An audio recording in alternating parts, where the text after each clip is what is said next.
Morning students, 6th class, welcome again to your science class, and we are still reading about the 9th chapter of science, the living organism, characteristics and habitats. And students, today we will complete this lesson. We have learned about the basic characteristics of all living organism, and now we will study about the next characteristics, which do all organism reproduce their own kind, क्या सभी सजीव प्रजनन करते हैं, अपने समान संतान उत्पन्न करते हैं। तो देखेंगे, let's see, have you ever seen nest of some birds like pigeon, क्या कभी आपने किसी पक्षी के नीड या घोंसले देखे हैं जैसे कबूतर के। ठीक है, many birds lay their eggs in the nest, बहुत सारे पक्षी जो अपने घोंसलों में अंडे देते हैं। Some of the eggs hatch and young bird come out of them, कुछ अंडे प्रस्फुटित होते हैं, टूटते हैं, और उनसे जो यंग बर्ड्स हैं, जो छोटे या नए बच्चे हैं, वो बाहर निकलते हैं। देखिए आप यहाँ पर, ये तो ए बर्ड लेइंग एग, और after hatching the egg the young ones come out. तो देखा आपने कैसे। अब animal reproduce their own kind, सजीव जो है वो जनन करते हैं और बच्चे उत्पन्न करते हैं, अपने समान संतान उत्पन्न करते हैं। The mode of reproduction may be different in different animals, और रिप्रोडक्शन यानी जनन का जो मोड या तरीका है वो अलग अलग जीवों में अलग अलग हो सकता है। Some animals produce their young ones, कुछ जीव जो है वो अपने बच्चों को जन्म देते हैं थ्रू एग्स, अंडों के द्वारा, यानी पहले अंडे देते हैं और after hatching the eggs the young ones come out. और on the other hand some animals give birth to young one, कुछ जो एनिमल्स हैं वो सीधे डायरेक्टली जो है वो बेबीज़ को जन्म देते हैं, बेबीज़ को जो है वो गिव बर्थ बेबीज़, ठीक है, यंग वंस, और गिव बर्थ देयर बेबीज़, ठीक है, like cats, dogs, cows, buffaloes etcetera.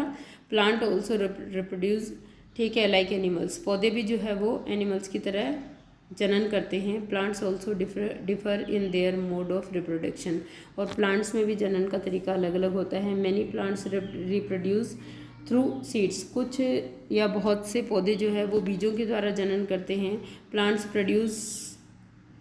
Produce seeds which can germinate and grow into new plants, पौधे जो बीज बनाते हैं वो जर्मिनेट हो जाते हैं। देखो ऊपर डायग्राम में इन फिगर 9.15 में, पौधे जो बीज बनाते हैं वो जर्मिनेट हो जाते हैं, यानी अंकुरित हो जाते हैं और नए पौधे में बदल जाते हैं या नए पौधे का निर्माण करते हैं। Some plants also reproduce through parts other than seeds, लेकिन कुछ पौधे ऐसे होते हैं जिनमें बीज नहीं बनते या उनके अंदर जो है रिप्रोडक्शन कैपेसिटी नहीं होती, तो वो अपने vegetative parts like roots, leaves, stems, उनसे भी जनन करते हैं, रिप्रोड्यूस करते हैं, ठीक है, यानी सीड के अलावा।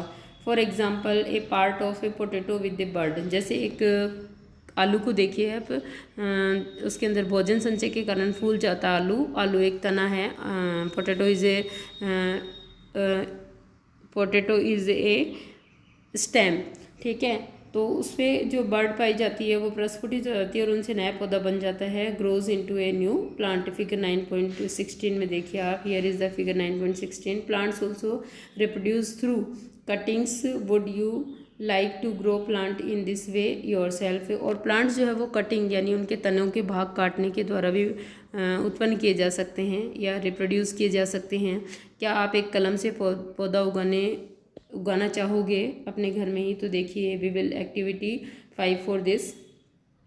Take a cutting from a rose और ए मेहंदी प्लांट, मेहंदी और रोज़ प्लांट से जो है आप एक तने की शाखाएं काट लीजिए। Fix it in the soil and water in regularly, अब इसको ज़मीन में रोप दीजिए आप और उसमें लगातार पानी दीजिए कई दिनों तक। व्हाट डू यू ऑब्जर्व, आपने क्या देखा? आफ्टर ए फ्यू डेज, कुछ दिनों के बाद आपने क्या देखा? It may not be easy to grow plant from cutting, कलम से पौधा उगाना इतना आसान नहीं है। Do not be disappointed if your cutting does not grow, यदि आपकी कलम से पौधा नहीं बना है या आपकी कलम में वृद्धि नहीं हुई है तो निराश होने की ज़रूरत नहीं है। टॉक टू ए गार्डनर, एक माली से बात करके, इफ़ पॉसिबल, अगर पॉसिबल हो तो, on the care to be given to cutting to make them grow into plants, आप ये पता कर सकते हैं कि जो कटिंग है उसको ज़मीन में रोपने से पौधा बनने तक क्या क्या देखभाल उसकी करनी चाहिए, एक माली से ये पता कर सकते हैं आप। Living things produce more of their own kind through reproduction. जनन के द्वारा लिविंग ऑर्गेनिज्म जो है वो कई संतान उत्पन्न करती है। It takes place in many different ways for different organism. और जीवों के अंदर जो है वो रिप्रोडक्शन या जनन अलग अलग तरीके से होता है अलग अलग जीवों में। So next characteristic of living organism is do all organism move. क्या सभी जीव गति करते हैं। इन चैप्टर 8 पार्ट 8 में we discuss the various ways in which animals move. हमने देखा था किस तरह से अलग अलग जीव जो अलग अलग तरीक़ों से गति करते हैं। They move from one place to another and also show their body movement. वो एक स्थान से दूसरे स्थान तक चल कर जाते हैं और बॉडी मूवमेंट्स जो है वो शो करते हैं। With what about plants. तो पौधों के बारे में क्या, डू दे ऑल्सो मूव, क्या वे भी गति करते हैं। Plants are generally anchored in soil to they do not move from one place to another. देखो प्लांट जो है वो ज़मीन में बंधे हुए रहते हैं, रुके हुए रहते हैं, इसीलिए वो एक स्थान से दूसरे स्थान तक चलकर नहीं जा सकते। They do not move from one place to another. ठीक है। तो however various substance like water, जबकि कुछ और अन्य जीव निर्जीव पदार्थ जैसे वाटर है, मिनरल्स है and the food synthesized by them move from one part of the part to other. लेकिन कुछ पदार्थ जैसे खनिज, लवण, भोजन, ये सभी जो है उनके अंदर सम्मानित होते हैं या गति करते हैं। किसमें, पौधों में। जैसे रूट है वो एब्जॉर्ब करती है वाटर को, तो वो भी लीव्स तक जाता है बाय द स्टेम, है ना। Have you noticed any other kind of movement in plants. क्या आप पौधों में कोई दूसरी तरह की गति भी देखते हो। ओपनिंग और क्लोजिंग ऑफ फ्लावर्स, फूलों का खिलना और बंद होना। Do you recall how some plants show movement in response to certain stimuli. और कभी कभी आपने देखा होगा कि कैसे जो है वो उद्दीपन के प्रति कुछ पौधे अनुक्रिया दिखाते हैं। जैसे जो सनफ्लावर है वो when the sun is rises, तो वो किस तरह से उसकी तरफ बेंड हो जाता है ना, सन लाइट की तरफ। वैसे ही माइमोसा है, ये छुई मुई कहते हो, वी कैन कॉल छुई मुई टू माइमोसा। तो छुई मुई को देखते हो, when we touching the mimosa then he is shrinked his leaves, है ना, किस तरह से वो अपनी सिकुड़ लेती है पत्तियों को। We also have some non living things moving. हमने कुछ निर्जीव वस्तुओं को भी गति करते हुए देखा है। Of course yes, a bus, car, a small piece of paper. जैसे small piece of paper, car है, बस है, क्लाउड्स बादल है एंड सो ऑन, और भी कई चीज़ें। It is there something different in these movement from the movements of living beings. क्या इनकी गति किसी भी प्रकार से जीवित जीवों की गति से भिन्न है। There is such a variety of living organism. यहाँ पर बहुत सारे प्रकार के जीव हैं, but all of them show some common characteristics. लेकिन सभी में कुछ न कुछ कॉमन कैरेक्टरिस्टिक्स या लक्षण पाए जाते हैं। एज वी हैव डिस्कस्ड, जो कि हमने पढ़े हैं। Yet another common characteristics is that living beings die. और दूसरा कैरेक्टरिस्टिक या और कैरेक्टरिस्टिक्स या लक्षणों में शामिल है, जैसे ऑल लिविंग बींग डाई, सभी जीवित जीवों की मृत्यु होती है। बिकॉज ऑर्गेनिज्म डाई, क्योंकि जीव मरते हैं। Particular types of organism can survive other thousands of year only if they reproduce their own kind. तो ये जीव जो है वो लाखों समय तक पृथ्वी पर, इनकी जाति तभी बनी रहेगी जब ये जनन करके अपने समान संतान उत्पन्न करेंगे। अदरवाइज जो है वो लैप्स हो जाएगी इनकी species from the earth. One single organism may die without ever reproducing. कोई भी सिंगल जीव या एकल जीव जो है वो रिप्रोडक्शन के बिना मर सकता है, बिना जनन के मर सकता है। But the type of organism can exist only if there is reproduction. लेकिन उनकी प्रजाति के अन्य जीवों में जनन होना जरूरी है, इसीलिए उनकी प्रजाति बनी रहेगी। We see that all living things seems to have some common characteristics. हमने देखा कि सभी जीवित जीव जो है कुछ कॉमन लक्षण या सामान्य लक्षण रखते हैं। दे ऑल नीड फूड, जैसे कि उन सभी को भोजन की ज़रूरत होती है। रेस्पायर, श्वसन करते हैं। रेस्पॉन्ड टू स्टिमुली, उद्दीपन के प्रति अनुक्रिया करते हैं।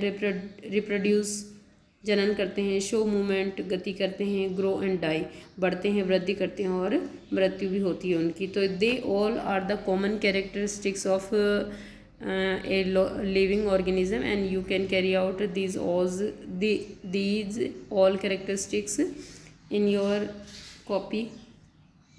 Do we find some non-living things that also show some of these characteristics? क्या इनमें से कुछ लक्षण निर्जीव वस्तुओं में पाए जाते हैं ठीक है ना, कार्स, बाइसिकल्स और clocks and the water in the river move. देखिए कार, बाइसिकल, घड़ियाँ ये सब जो है वो चलती हैं, पानी नदी में बहता है। The moon moves in the sky, चंद्रमा आकाश में गति करता है। ए cloud grows in size right in front of your eyes, आपके देखते देखते ही आंखों से, और एक क्लाउड जो है उसका आकार बढ़ता जाता है बादल का। Can such things be called living, तो क्या इन वस्तुओं को जीवित कहा जा सकता है। वी आस्क आवरसेल्फ, हम खुद से प्रश्न कर सकते हैं। Do these objects also show all the other characteristics of living organism, खुद से प्रश्न पूछिए क्या इनमें इसके साथ साथ अन्य कॉमन लक्षण भी एक साथ दिखाई देते हैं। In general something that is living may have all the characteristics that we have discussed, will non-living things may not show all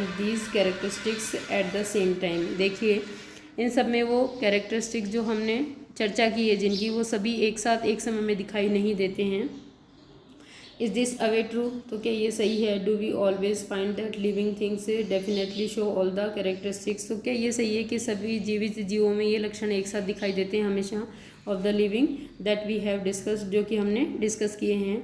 do we always find that non living things may show only some of these characteristics and never all of them, और क्या ये ज़रूरी है कि जो non living things है उनमें ये लक्षण सब एक साथ दिखाई नहीं देते हैं।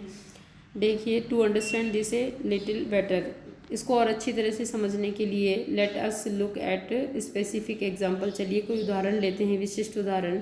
कंसिडर एनी सीड, जैसे किसी बीज का। से moong is it living, it can stay in a shop for months and not show any growth of some of the other characteristic of life. देखिए मूंग का बीज जो है महीनों तक किराने की दुकान में पड़ा रहता है और उसमें कोई वृद्धि नहीं होती, यानी वो ऑल लिविंग कैरेक्टरिस्टिक्स जो भी हैं वो शो नहीं करता एक साथ। However we bring the same seed and plant it in soil, और यही बीज जब हम लोग मिट्टी में डालते हैं लाकर, तो अंकुरित होकर नया पौधा बना लेता है। Water it and it turns into a whole plant.